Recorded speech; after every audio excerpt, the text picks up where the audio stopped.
lead of our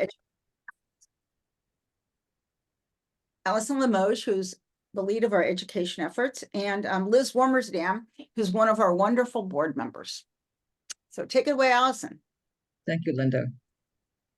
Some of you hopefully already know that Alameda Backyard Growers is a network of people who are really interested in learning how to become more successful, educated gardeners, so as to provide healthy food for their families and for our neighbors.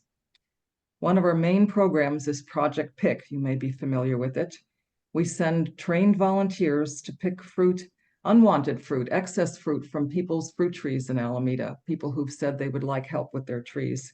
And all of that fruit is donated to the Alameda Food Bank.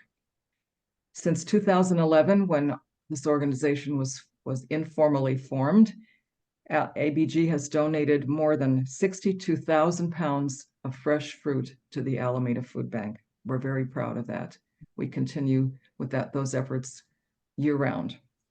We also have built, installed, and filled 5 free seed libraries. You may have seen them around Alameda. And we fill them with packets of free seeds that are then available to people who wish to plant them in their own yards. In this last year alone, we distributed more than 15,000 packets of free seeds so that local people could grow their own food. And lastly, we offer monthly educational programs like this one, either in person or on Zoom, and they're usually free or very low cost, again, to educate people how to be more successful gardeners in this area. We thank you for joining us tonight. We're very excited to have Justin Long as our presenter, and I now turn you over to Liz Warmersdam. Liz, thank you. Thanks, Allison. Good evening, everyone, and welcome to our program. Tonight we have a really fantastic presenter. We're really excited to have him with us. It's Justin Long, who is the current Alameda Rec and Park Director. He just started not that long ago. Justin is a highly skilled Parks and Rec professional who comes to the city with extensive experience, including executive oversight of park operations as the Deputy Director of Parks for the City of San Jose, not far from here. He was the Assistant Superintendent for Environmental Stewardship for the City of Minneapolis, St. Paul. And he was the Operations Manager for the City of Atlanta's park system. So as you can see, he's got quite a breadth of experience. Justin is also a landscape architect, which is a great, super background for a parks director. And he's been a resident of Alameda for 9 years, so he's not new to us. As most of you know, maybe you don't, depending on where you're coming from, Alameda's Rec and Park Department, that department is California's 3rd oldest recreation program. So it really has quite a history.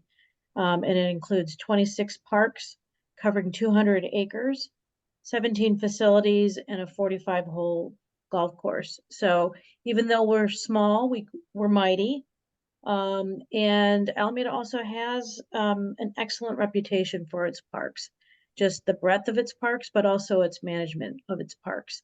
And so we're really looking forward to great things from Justin and to enhance the parks and the reputation of the city. So with that, I'd like to introduce you to Justin Long, the city's Alameda Rec and Park Director. Thank you, Liz, and welcome everyone. I'm very happy to be here as the new Recreation and Parks Director here for the City of Alameda. As Liz gave you a brief overview, I'll try to give you a little bit more extensive background into my history and what drew me to this profession. But then also I'll give you a pretty good update on the different parks and park development and ongoings for what we have going on. And then we'll open it up to questions and answers so you all can interact and let me know your thoughts or questions about what's happening for the park system.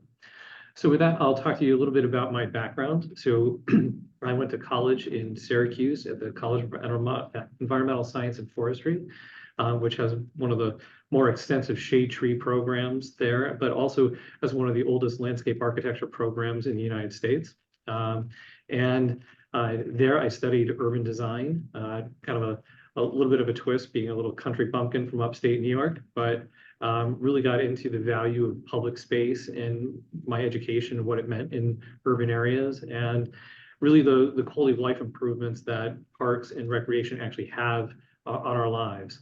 And it's really a shout out to my mom. Was sort of the best way to describe her is she was a country backyard grower. We used to call her a roadside gardener, because if she saw a clump of something she liked on the side growing wild, she'd dig it up and take some home and really build a really nice garden out of that. So I learned a lot about sort of that horticulture from her. And so I was always looking for a profession for how was I going to do that? And I bounced around from wanting to do botany to finally landing on landscape architecture. So when I graduated, I took a job in Boston and working in urban design for the Hellerson Design Group, which really specialized in sort of urban parks, public-private partnerships. They built one of the first public-private parks in America at Post Office Square.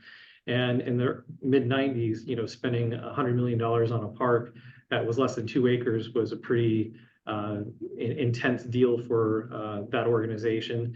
And then was also learning about the ongoing stewardship as the firm was kept as a retainer as that park kept developing over the years and needing to make modifications. But I really learned a lot about, you know, working with the community, doing neighborhood park design there as well. All that entails, you know, really spending a lot of time with the community. I also got to work on some really interesting projects like the Boston Schoolyards Initiative, where they were taking all the sort of leftover paved areas around their elementary and middle schools and turning them into outdoor classrooms, and then pairing it with their earth science programs.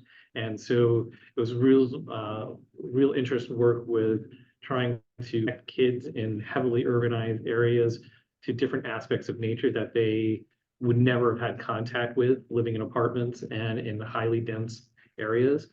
And then after doing that I was in Boston for just under 10 years.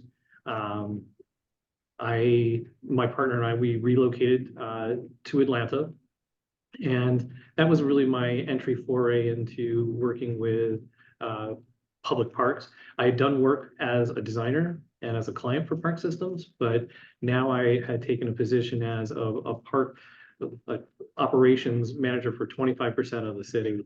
And so really got to weave my design aspect into what does it take to maintain a park system, and what are some of the challenges faced by new park development that sometimes has, how should we say, over design.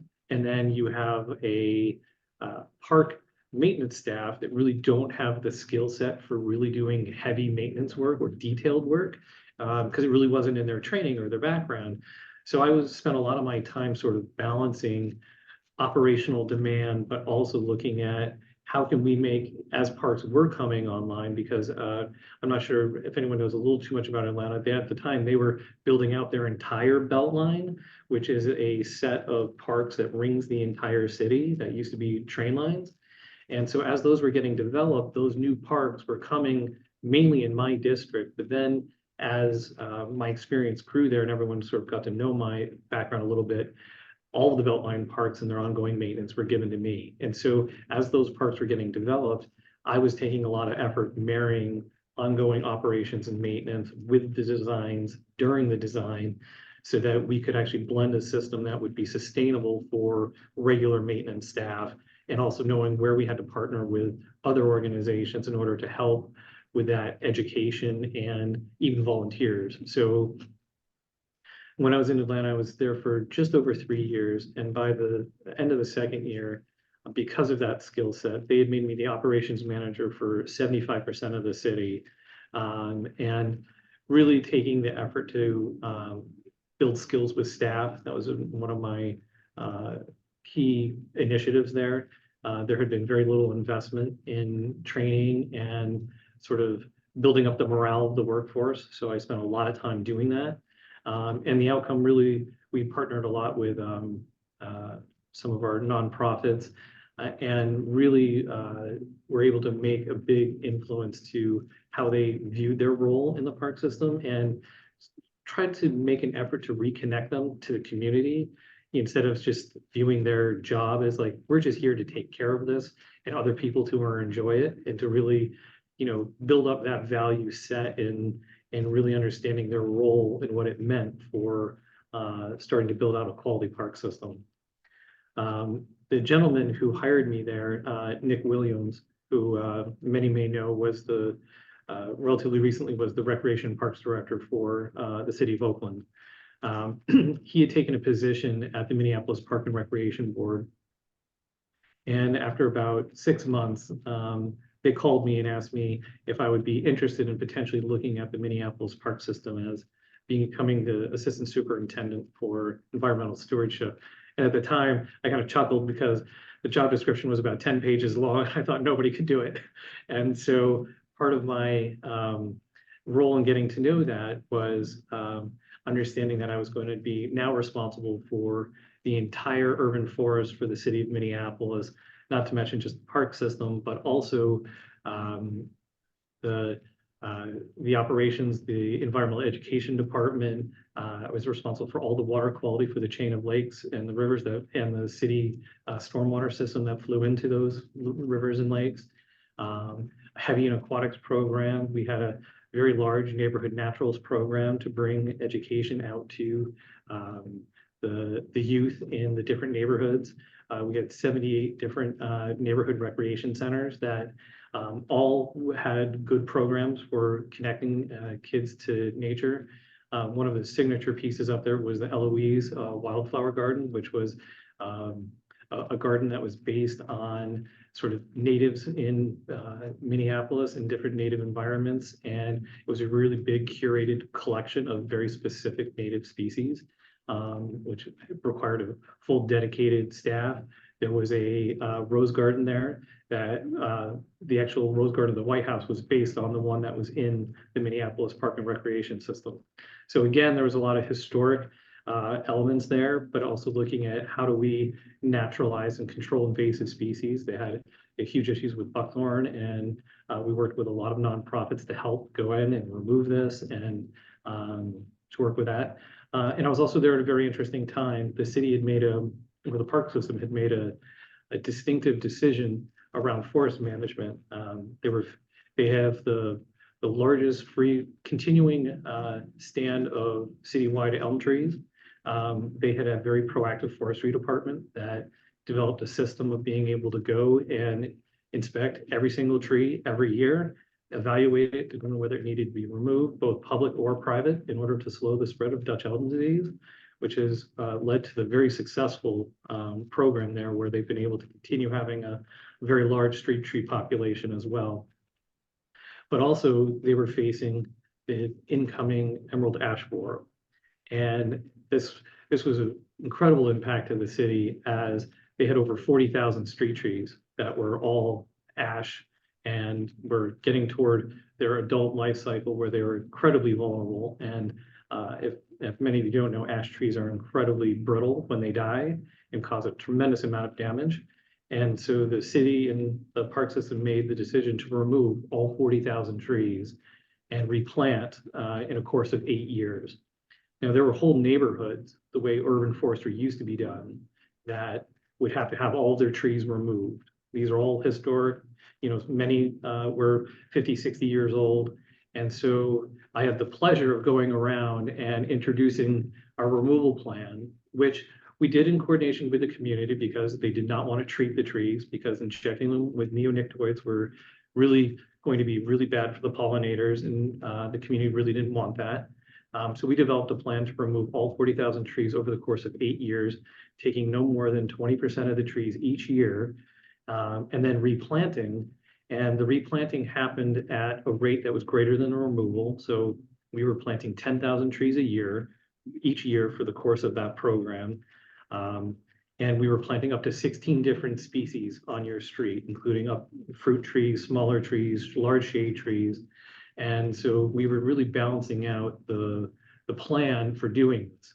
And this is where Liz had mentioned, or I had mentioned to Liz when we first met, we had to work with an organization. The forestry department had a unique connection with a lot of community members and musicians, and they all got together and they decided to create a group called Brewing a Better Forest. And this proposal really was about how are we going to water these 10,000 trees? You know, Minneapolis does get a lot of rain. There is a lot of groundwater, but new trees, as we all know, in those first 3 years need that consistent care and watering in order to make sure that they're going to survive. And so in partnering with them, you could adopt a tree, and this organization made partnerships with breweries and coffee shops all over the city where you could adopt a tree and agree to water it. And if you did that, you get a wooden chip, and they would give you either a beer or a coffee for free for adopting the tree. So again, it was trying to use unique and different ways of engaging the community to also help us take care of, you know, replanting that whole group. And it was really pretty successful. Still exists today. This program's still going, and you can log in anytime you want. You can see trees that are available, trees that are currently adopted. And it was really a pretty good success. We also had staff that were out there watering the trees every day. But it was just one of those things where capacity-wise and expense-wise, we really needed to partner to figure out ways to make those modifications in that. And so it's very interesting in the different ways in which I would say that, you know, coming from Atlanta and then going to Minneapolis, different communities value their natural environments differently. And Minneapolis was a unique one where I'd like to describe it as, so there's food, water, air, parks, and then housing. You know, it was really one of these balances where they ranked it very high on their priorities, and it was treated that way. And so the city had a lot of success in a lot of their different programs because of that. And so it was a really unique way of engaging with the communities. We had also developed one of the first large pollinator events every year.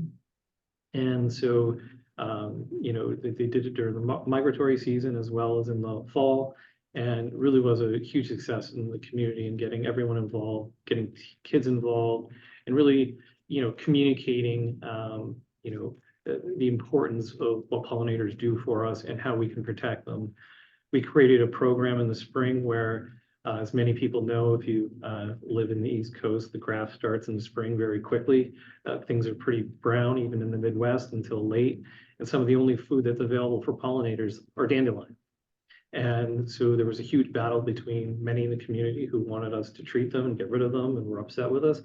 And we really, you know, sort of describe it as, well, this is what's available. These are the first food sources for our pollinators. So pardon our appearance, but the grass is going to be tall and the dandelions are going to be high, and we're not going to treat them. And we reduced the use of any type of chemical in the park system.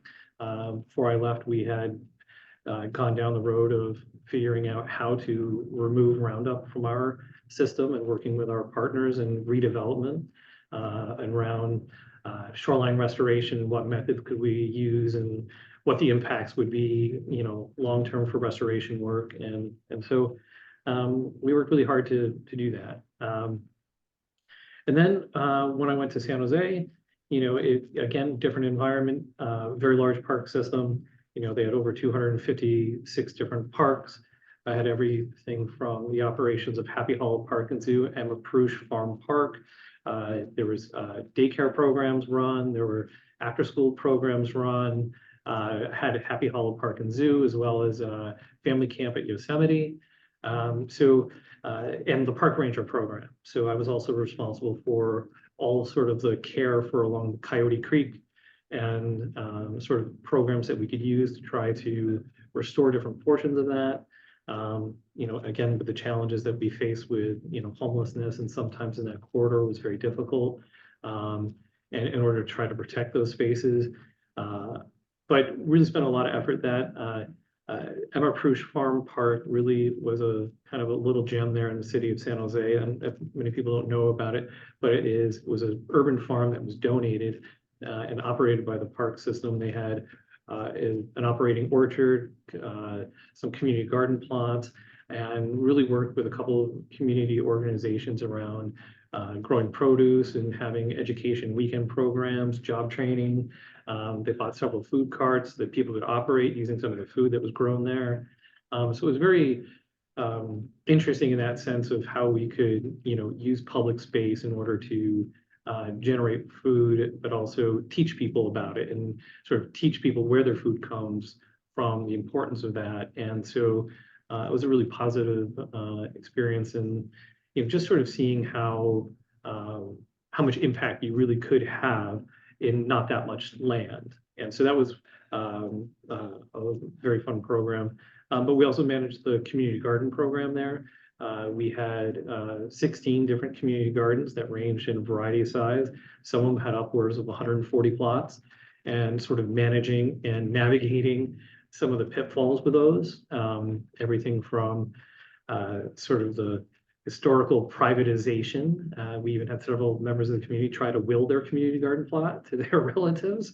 And so it was sort of managing the expectation and use of those facilities. It really was something we had to work with, and sometimes was contention in the community, and some of that ownership of those spaces weren't the most positive, and so we had to figure out a way to try to navigate that. But we also worked really heavily with other organizations. We did a lot of volunteer work. Like, for example, the Rose Garden in San Jose is one of the largest I've ever had to manage. And every year that was primarily pruned and maintained by the public. We have over 250 or 300 volunteers out there for a good 3-4 hours and prune the roses in January. And also managed the overall volunteer program, both in Minneapolis as well as here in San Jose, and really trying to figure out different aspects and ranges for being able to involve the community in design projects, but also in sort of the operations and their involvement there. And so, my background has really kind of given me a sort of a broad perspective on sort of larger park systems, but also, there's always an interaction between the different user groups, different aspects of building out plans so that we can look at park space, what impact can they have on the community? Is there an ability to add fruit trees? Are some of those resources in those areas, are the soils good enough to do it? Are there, is there enough interest? I know a lot of times one of the things people will, and I will, you'll hear from me many times throughout the course of my career here, operations and maintenance is key for things to be successful, and to work in partnership with that, and to understand the impacts of making changes and what that would mean for staff, what that means for the organization, and really try to being a partner with that and trying to have that dialogue with everyone moving forward, because it really is a challenge sometimes to change operations that have been, I would call them historical, but having them adapt as well to how the future is going to change. We've adopted the electrification of leaf blowers. We're working on our small equipment.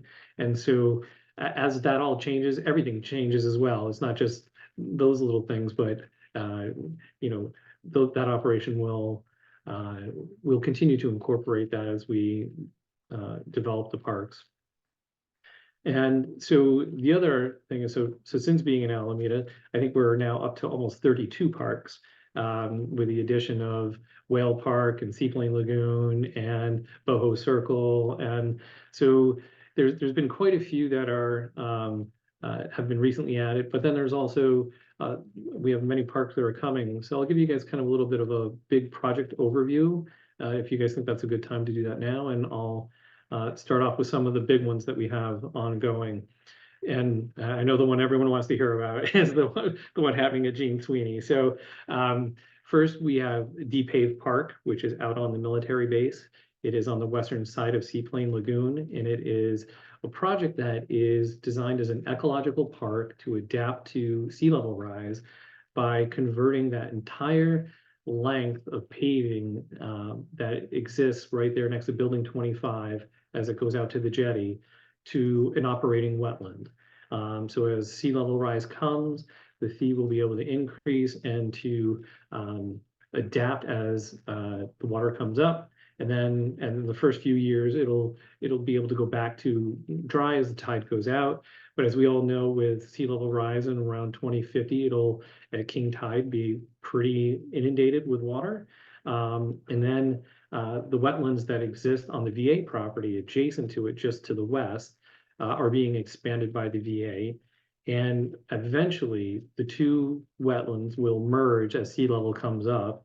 And so it'll really create a very large environment for birds, for different vegetation, native vegetation, and really serve as a sort of example piece so that people can get out and actually see the impacts of sea level rise and a way that we can adapt to it, and a way that vegetation and these environments all commingle. But it's really a way to use it also as an education tool for the community to understand that we are on an island and sea level rise is coming, and we are going to have to learn how to adapt to it, and also to understand those impacts. And it'll also serve as a tool where we can also show the variation of what is happening with groundwater. Alameda is going to be flooded from two directions. It's going to flood from below and it's going to flood from above. So what that means is that our water table will change, salinity will go up, different species will be able to succeed better or worse here in the coming years. And so those impacts will have a really big, not change, but an operational change into what we plant, where we plant it, based on those conditions in the future. And it's things that we have to look at now as we're planning for replanting the urban forest and trying to make changes with that and how we proceed. And so that's one big park development that is happening. Estuary Park Phase II, which is located to the north side of the Coast Guard housing, is currently in its final design phase. We had the last community meetings in early January to go over those. Early December last year. My months are getting a little blurred here, but so we'll be bringing that forward to council. Now this would be a more developed park, but this is where I kind of want to engage with this group a little bit, because there are large areas that we are going to be trying to do more native, low maintenance planting in order to reduce the amount of turf area in the park, but also to reduce runoff and to provide a different type of environment. So that will be a way for us to engage as that project moves forward. We'll talk with you all about that. And then Gene Sweeney Park. So we have an aquatic center that is coming. And so I want to give you kind of a little overall where we are in the process of that. We released an RFQ for a design build team. This is going to be a different delivery project for the City of Alameda because it's going to be something called a progressive design build. So what happens is we're in the selection process for designers and contractors in unison. So they will be a team where the designers and the contractors work together, and so we can build this in a staged process that allows us to move more quickly and to try to keep the expenses down. And so that's really one of the goals. So the city approved a budget for the aquatic center in Gene Sweeney Park there on the west end of the park, to the north side of the, well, I guess northwest, northeast side of the trail, where the facility would be located. That RFP is currently out to bid. We're expecting submissions due here very shortly at the end of the month. Those will then go for a maybe 2 or 3 week review period where we'll narrow down the teams and then do interviews to select. And that's when the real engagement part's going to start. So that's when, once the team is selected, we will set up a series of community meetings. We will talk about the pool layout, the site, as there's no site design as before the selection of these teams. We'll develop that together, working with the community. And as part of this RFP, it was put in there about the building out the infrastructure for the community garden. And again, it was put in there as a preliminary. Everything is dictated sort of by the budget and the process and what we will have available. And so all of that will be part of the process as we're meeting with the community and seeing what's available, what numbers are coming in at. And so what we've been seeing from the park development side here in California, as well as everywhere else in America, I'm sure is feeling the inflation. Construction has been pretty consistent for the last 2 or 3 years. And so we can almost anticipate every year that something is in development, the cost is going up by 7 to 8%. And so when you have a large number on a project, a year can be $1 million. So that's one of the things that is a challenge for us as we're in this crazy construction period, is to try to figure out how do we balance the best need, get the overall goals met. And so as we continue this, I would say that, it's going to be a busy summer and fall season around design, and that in the community meetings and the involvement around that. And so that's where we're really going to need to partner with everyone to see just what can be included in that project and what that can provide. And I'm excited about it. And I'm also, we've gone through a series of the soils, when the Cross Alameda Trail was done, the soils were remediated to industrial and commercial levels only, not residential. And so we'll have to look at what soil conditions mean. I have to look at what that means for even for soil management around the project of the pool, groundwater, our geotechnical and deciding, unfortunately, the soils on the site are not fantastic for earthquakes. So the site does have some liquefaction issues. And so we're going to have to deal with that as we look into what we build out in Gene Sweeney anywhere, because these soil samples are sort of telling us, what's going on the whole property in the park. So it'll be helpful for us moving forward. We've been testing the groundwater. We've had several wells drilled in early December to determine, if there's any contamination in the groundwater, what that would look like, if there's any treatment needed. And we're still working on the first soil management plan with the Department of Toxic Soil and Chemical Contamination around the management plan going forward. They have not approved the plan since 2019. And so we're still working with them for a final on that document. And as it relates to both the Aquatic Center, but also the rest of Gene Sweeney Park and how we develop that in the future. We're also right now in the process, we're about to award at the second meeting here in February, the Alameda cross trail connectors. There will be 2 connectors to the south and 2 connectors to the north to the business park. So those have gone out to bid, and that award will happen here, like I say, at the end of February. And hopefully construction will start, after the rainy season in May, and hopefully be completed by the end of the year. So that'll be a big connection for both the neighborhoods to the south as well as to the business park to the north, and allowing people to commute and connect in through Gene Sweeney Park. So that will be a very big improvement there. And so that with a lot of other small improvements that we're doing, there's several playgrounds that are getting redone. McKinley Park is going to start in March, and that installation will happen. We're working on Tillman Playground will be replaced. We're also looking at a pavement and a court assessment, where we're looking at all the different paving conditions, everything from Main Street Linear Park all the way to Shoreline at Bay Farm, doing assessments so we can determine, with our limited funds, where do we focus on the highest risk, where do we focus on the greatest need, and looking how we balance where we spend those dollars. Not to mention, looking at, just the park amenities in general, and how do we create a plan for replacement in a regular time frame in order to keep our parks looking good. I think one thing I can attest to after managing so many in San Jose to coming to Alameda, I think we are very lucky that we're able to maintain our parks to this current standard right now. And I'd like to continue to evaluate different strategies for doing that. We have to balance, water usage. We have to balance how we are able to continue to keep things green, but also do it in an ecological and safe way. We've got meetings scheduled with East Bay Mud about how we're going to bring out sort of our recycled water and our recycled water plan. What is the impact of different parks if that happens? What's the impact of plants if that happens? There's, this is not a new condition about what we know will happen. And so we have to figure out how we're going to balance that and different techniques for managing that.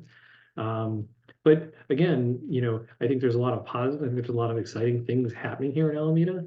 I'm excited to bring these projects to fruition, as well as work with our maintenance and operations department, but also working with our recreation department. How do we connect people to those spaces and develop some programs that really get kids out in sort of nature settings? We already do that somewhat, but how can we expand that, and how can we really build a connecting path for connecting kids to our outdoor environment? So these are things that I'm looking forward to in our park system and trying to build it out into the future.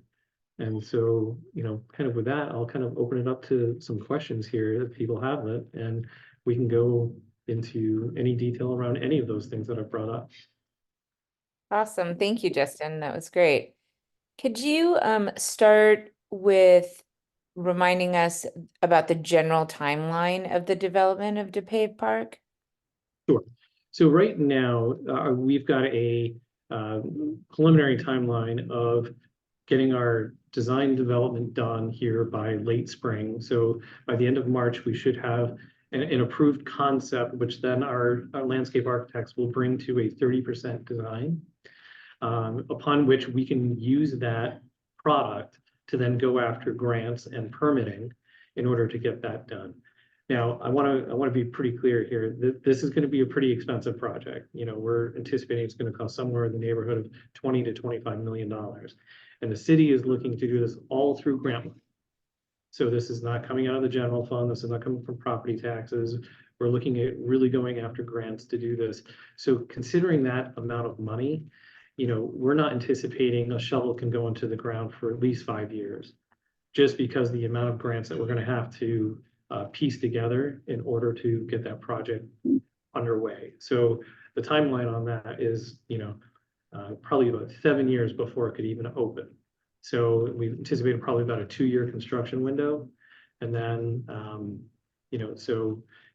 unfortunately, we're looking at 2030, 2032, depending on grants, depending on our success rate, really will be the challenge. When it comes down to the Aquatic Center timeline-wise, we're looking at the Aquatic Center being opened sometime in the early to mid of 2027. So it's a pretty fast timeline. And so that would be our anticipation for that project. The Sweeney Trail connectors, like I said, should be done by the end of this year or very early spring of next. And then Estuary Park, we're thinking that park will be completed almost in the same time frame with, a 2026 open date, probably in the summer of 2026. So there's a lot moving quickly that I've kind of had to adapt to. And so I'm doing my best to try to keep all those on time. Yeah, that's quite the juggling. In terms of Gene Sweeney, is there any concern that the increase in costs as this starts rolling and the aquatic center gets built, that the community garden may not end up coming to fruition just based on cost? So the conversations that I've had with the Assistant Senior Manager Woldridge, who used to be the Director of Recreation and Parks. So the hope is out of this project that we'd be able to at least build the infrastructure for that community garden. And that has always been that's how it was explained to me when I was onboarded. And so this is where I've been trying to work to try to make sure that that part is still included in this process. But again, I think, things could change. This economy is kind of a little unpredictable, and we have an election year coming up, which really may make it chaotic. And so, we're trying to do our best to include everything that we can. but we also have to try to be realistic and see if, and again, there's so many unknowns at this point.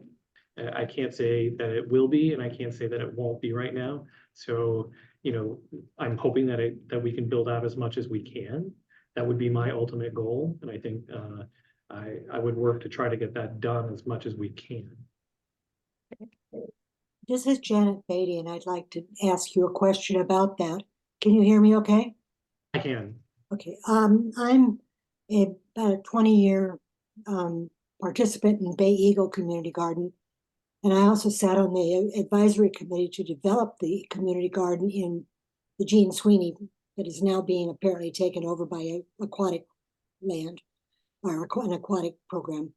And I'm wondering why there was a large swell of interest in having community garden in Gene Sweeney when we had all the public input. And now it seems like our little Bay Eagle Community Garden is going to be it. And have you ever visited the Bay Eagle Community Garden? I have, yes. Okay, so I mean, you know how small it is.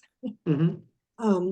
And so my question is, what alternatives are there going to be now that we're going to put a pool in there to having opportunities for other people, particularly we low-income people, growing organic food for ourselves? Can you speak to that? So as I was speaking a little bit earlier, the goal is to try to build out the infrastructure for the community garden. There are 2 locations, and I was looking through the master plans and the different layouts and the different potential design options from you know, everything going all the way back to 2013. And there's still plenty of land to build those on. And so what we had tried to do with this project was to be able to include, like I said, building out that infrastructure, getting grading done for the site, you know, getting the irrigation delivered, the utilities, and the things that would be necessary for that to happen. Is it going to be a complete build out? Again, I can't tell you at this point based on those numbers. There is still the desire to have a community garden, to build out an orchard, to have those features. Nothing of that has changed. The question will just be is around the funding of it and trying to get it done in the timeline. I'm actively looking at grants. I'm actively looking at different opportunities to try to do that. I've met with, there's even a unique company that brokers soil and soil movement that will then help you build out a project. I've been in communication with them and trying to do that. And so we're looking at many opportunities to try to get this done. And it's not just only about an aquatic center, and the aquatic center will not take up all of the space of that park. There's still going to be a lot of room left. Thank you.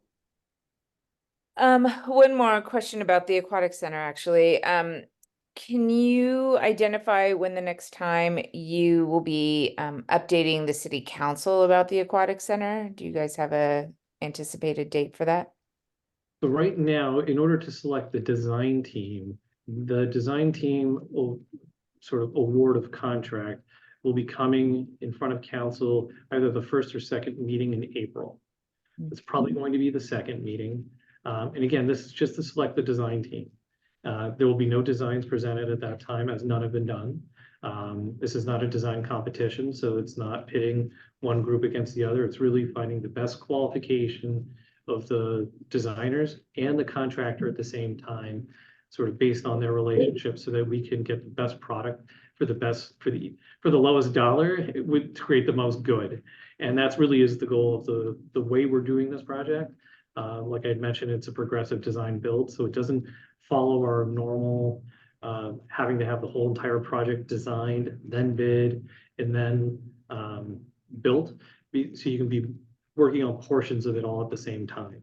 And so that really will get us probably to a better dollar than anything that we've seen out there as a predictor, which would then allow us to put more dollars toward the build out of the rest of Gene Sweeney. Great, thanks for that clarification. Justin, was the community garden included in the RFQ? It was included in the RFQ and in the scope of what those teams were looking at. Many of them had questions about it, And so we brought them, we gave them additional information. They were all given the master plan for Jean Sweeney. They were also given the information around the community garden as that process. Great, thank you. To switch gears just a little bit, how do you see Alameda proceeding with both adding trees and California natives to the Alameda Park system? And are there any implements that Alameda Backyard Growers could help with? So actively, I sit on a technical panel inside the city. They're working on the urban forest plan currently. And so I sit there as a member who has been helping guide the goals as well as sort of the operational implementation of what that plan would look like. We're looking at trying to get to a target in Alameda of 20%. I know many in the community may want it to be more, and I fully understand and aware of that.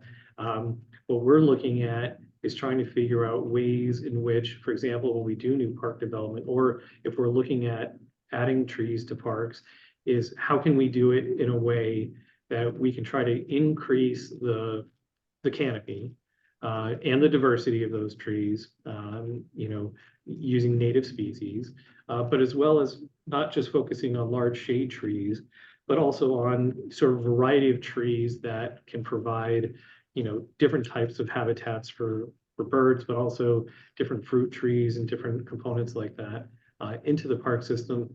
But I also think that a big push of that urban forest plan is also looking at what can homeowners do, and what can we offer in support of increasing canopy, not just on city property and, you know, in the public right of way, but also looking at what can be added to our own properties as residents here, and how can we be a mechanism to help do that.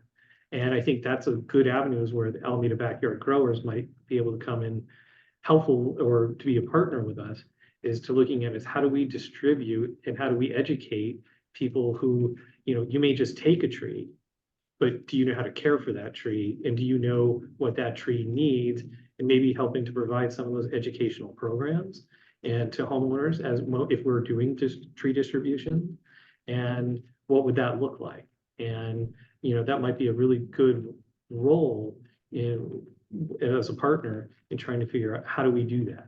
And also, you know, I'm more than happy to help, you know, have some of you all, you know, do tree pruning demos on some of our existing trees, you know, and just so that we can work as a partnership, even as a demonstration, but, you know, really trying to have a community event around it and to help teach homeowners. Because, you know, if you grew up in a city and you just bought a house, you don't know, and you may not have that experience. And, you know, how do you prune the tree? And, you know, why is it important to knock the suckers off the sides of certain trees, and what that means and to the growth of the tree?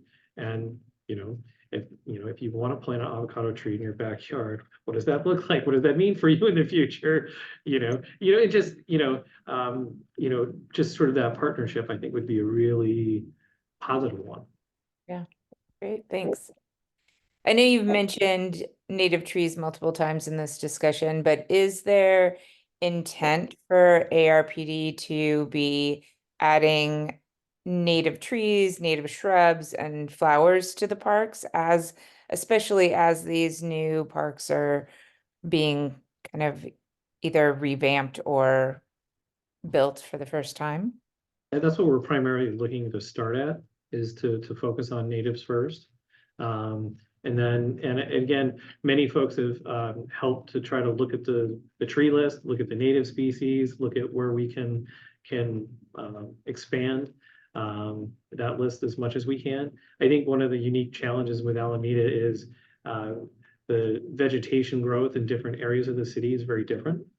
And looking at where specific species can do better, it may not, greatly increase the canopy. It will be good for air quality and everything else, but some of them are much slower growing, and some of the environments they're in are contribute to that aspect.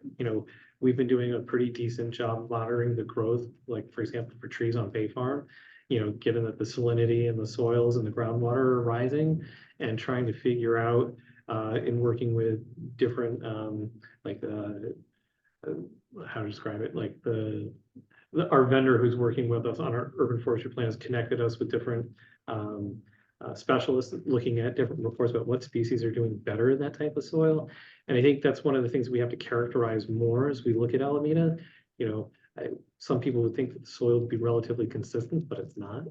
And so we really have to, you know, take that into account for when we're addressing site specific, instead of just saying we have to choose something from these 5 things or these 16 things only, but we have to look about what's going to actually survive there, and also look at, you know, how can we increase that diversity for the environment? Because one of the biggest lessons that I was educated about, because I was not an urban forest specialist when I was in Minneapolis, but my staff were, and learning about the trends in urban forestry and what that really means by having a diverse urban forest.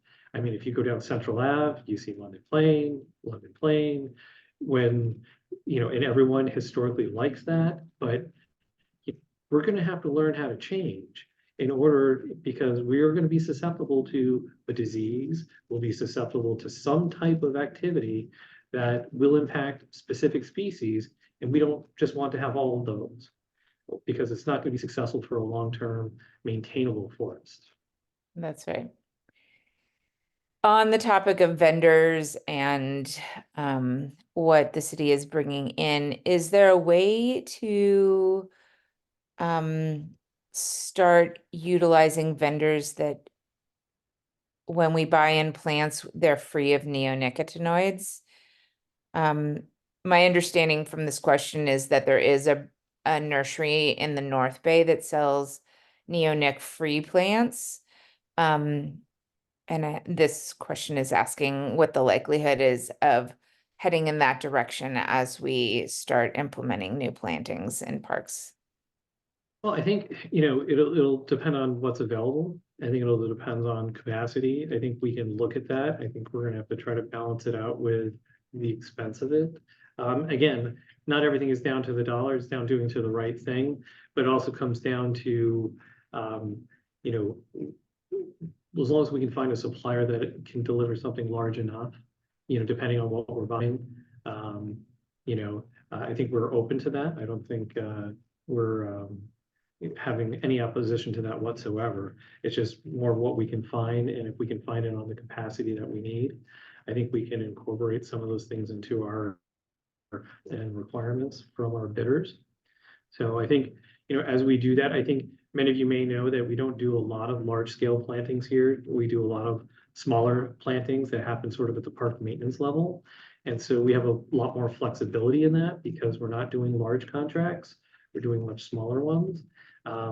We just have, like I say, we have to try to figure out what's available and if it's going to meet the project's needs. Great. Back to some of these newer parks, we have a question about if it's possible to consider adding small community gardens, and if that has been in consideration in the development of any of the new ARPD parks.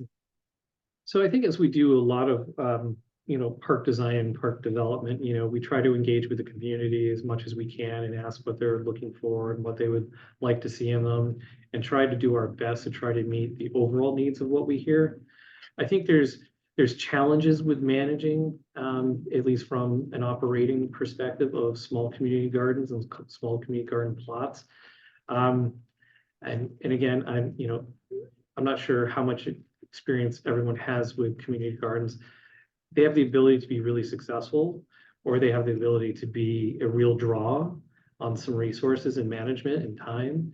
So depending on some of those uses, and again, that's not my example everywhere, but you know, when you have a lot of little ones, it sometimes is hard to track and it's hard to manage, and it's hard to manage water usage. It's hard to manage in that sense. So since I've been here, I've not had a very large conversation, but you know, several of the projects I'm working on have been relatively well-baked and well-developed previously. So I will tell you that we can continue to do that as we look at parks. I think it's, you know, an interesting idea. The question just is, you know, it comes down into that operations and what kind of partners can we enter into with different groups, and what does that look like? You know, I gave a couple examples where, you know, we've seen someone try to will one, but I've also seen, two separate ones where they're fighting. One's using Roundup on the other one's garden, and because of personal issues. And again, it to a certain if you do not have a good operator or a good sense of someone who can help regulate that, sometimes problems can arise that aren't warranted or can distract from the overall good that community gardens are doing. That's right. There's also questions about if we should be contacting city council members regarding the community gardens at all, and how that advocacy might kind of work in our favor with Jean Sweeney. Probably. I think being advocates into, what you're looking for is always helpful. I think, trying to do it and understand, I would love to work with you, doing that. I think it's how we approach, and it's, I don't try to dissuade people. I try to give them the kind of the global picture of what's going on so that they can have a better idea of what sort of like council is facing, what the department's facing, but also looking at, how do we, develop that, and how do we develop it in sort of a long-term package. I think there's a lot of competing interests. I mean, I could pull pickleball in here and they'll instantly tell you we need 16 courts, and they would say, fine, surrounded by a community garden, we're good with it, and so, it's sort of trying to balance out all those different needs. But I think, being good advocates like you have been, and being good supporters of the park system, I think is the number one way to do it. I think, city council is swayed by, people showing up and being supportive and trying to work together. And I think those types of processes work really, really well for community groups as well as for the park system. We're here to serve the community and all parts of the community. And so we'll do our best to try to make that happen. Great. Thank you, Justin. Those are all the questions that have been submitted through the chat. I feel confident we have a few more minutes. If anyone wants to unmute themselves and ask a question directly, feel free to do so.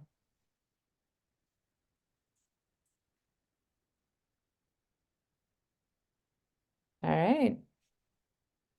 Well, I would just like to say, I want to really thank you all for inviting me here and taking the time to let me, ramble on about my history and some of the odd little projects I've had to manage, and some of the hardships I've had to manage around managing those different things, and what I've learned along the way. And that's where I'm, I'm uniquely have an experience where I'm able to provide different outcomes from what I've lived, but also what I value. And parks are for people, all people.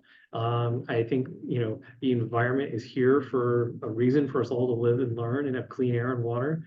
And everything that I can do as a steward of our park system while I'm here is everything I am going to do. Even if it means, like I say, changing old maintenance systems, trying to get rid of chemicals, trying to get rid of how we operate in order to try to develop a sustainable environment here in Alameda. So with that, I'm open to any questions or comments you all have, and I look forward to working with you all as we continue to build out different parts of Alameda and work on different projects, and how the park system can partner with you all and to try to make that happen. I'd like to, go ahead, Anna. I'm sorry, this is Anna Marie. I took me a moment to find my mouse to get myself off of mute. I was just curious, I mean, with you've had a lot of experience with cities that are considerably larger than Alameda. So I guess sort of what attracted you to Alameda was what I wanted to know, but I didn't mean to interrupt any of the other folks on the call. So. I'm happy to answer that. So when my family and I were relocating to California, one of the positions I took was in San Jose, and little did I know that was going to be the worst commute in America from Alameda. Oh, you were living in Alameda. Oh, okay, yeah, yes, say no more. Okay, sorry, I thought you were down south. And we fell in love with Alameda, everything about it, and so that's where we decided to live. And when the opportunity came where I could spend 5 minutes and stroll down the street and be at work and have direct input on exactly an impact where I live. It's something I absolutely love. And so I had to jump at the chance of it. Thank you. No problem. So I was just gonna say, as you go about your day, doing what you do, just keep us in mind. You know, we've been around a fair amount of time, and you know, we've got a really robust group of folks that follow us. We've got about 1,000, I think, isn't it 1,000 folks that follow us from, you know, throughout the year. And if there's things that you think that we can help you with or would be interesting for us to consider, please don't hesitate to reach out. No, I But will we- definitely do that. Liz, we've got 2,000 people who we 2,000. send our emails out to, so it's a pretty large group.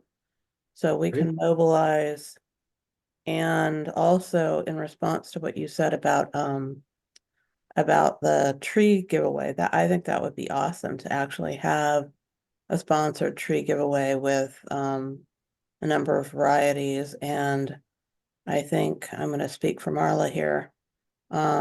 I think we would be happy to be there to help advise people. And I believe we already have, Marla can speak to this, we already have the materials on how to plant and maintain trees, or at least fruit trees. And so we're happy to share those with residents.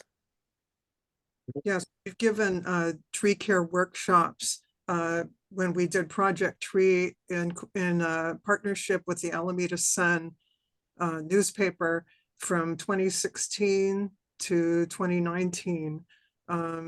We gave away trees, and then we gave away coupons for $25 off a tree connected with Encinal Nursery and Plowshares Nursery. So, and I gave workshops. So we have PowerPoints, we've got the whole 9 yards. The only reason we stopped was because there was a dwindling interest. We seem to saturate the number of people, you know, or saturate our audience. And so that's why we put it on the shelf. We were hoping that maybe we could do a stage 3, or anyhow, that we could also work with helping Jean Sweeney with some of the orchard, the Foragers Lane trees, or the urban orchard, something like that. But we're willing to do tree care workshops. So that's always a possibility. Right, we offer tree pruning workshops on a regular basis, including one coming up February 10th. So that's Right. easy for us to schedule those. We do it frequently. Also, just as an FYI, if you all have something you want ARPD to push out to our social media channels to advertise, like tree pruning workshop or something like that, please feel free to send it to me. And what I can do is I can have my staff distribute that on our social media channels, so that it might hit a little bit different audience and might get a little bit, or at least more people aware of what's going on. Also, one of the things that, as many of you know, is we send out our recreation guides, you know, multiple times a year, but we also put information in there from different groups. And if you have planning of events you think that far out, we would gladly add those in as well. And so, like I say, lovely to partner with you on that and help distribute information as needed. So, like I say, we're just another avenue for being able to do that. We've done that. Hi, this is Jill, and I'm on ABG as well. We've put ads in the ARPD newsletter in the past to get volunteers for our different projects that we have. So that's a great outlet for us. Thank you.